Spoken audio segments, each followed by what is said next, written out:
71 থেকে 2024 পর্যন্ত যারাই ক্ষমতায় ছিল তারা এই জনগণের মুক্তি নিতে পারে নাই, দিতে পারে নাই, বৈষম্য দূর করতে পারে নাই।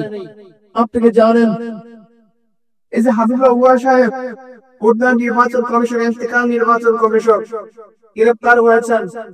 আজকে উনি কোর্টে স্টেটমেন্ট দিয়েছেন 71 স্বাধীন হয়েছে, 72 সংবিধান রচনা হয়েছে, 3 মাস পরে 73 নির্বাচন হয়েছিল। সেই 73 নির্বাচনে আওয়ামী লীগ 293 সিট পেয়েছিল, কিন্তু সেই নির্বাচন সুষ্ঠু ছিল না। 71 স্বাধীনতা, 72 সংবিধান, 3 মাস পরে নির্বাচন দাও, আওয়ামী লীগ সরকার সুষ্ঠু নির্বাচন উপহার দিতে পারে নাই।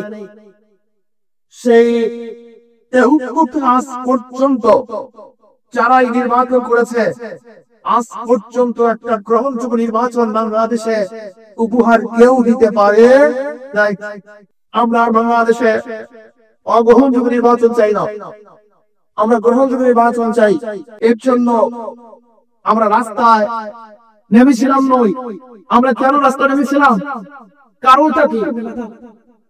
অন্য কোন লিডাররা, বিক্ষোভী লিডাররা তারা রাস্তায় নামে নাই, কিন্তু আমাদের মতো লোক আমরা জীবনের ভয় ত্যাগ করে কুড়ির সামনে দাঁড়িয়েছিলাম। জীবনের ভয় করি নাই।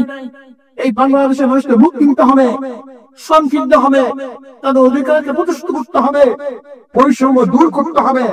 কিন্তু আজকে যারা আমাদের রক্তের উপরে, খামের উপরে দাঁড়িয়ে যারা চাঁদাবাজি করছে, দুর্নীতি করছে, খুন খারাপি করছে, অন্যায় করছে, অবিচার করছে, বাংলাদেশকে তাদের খুব খাত করতে হবে।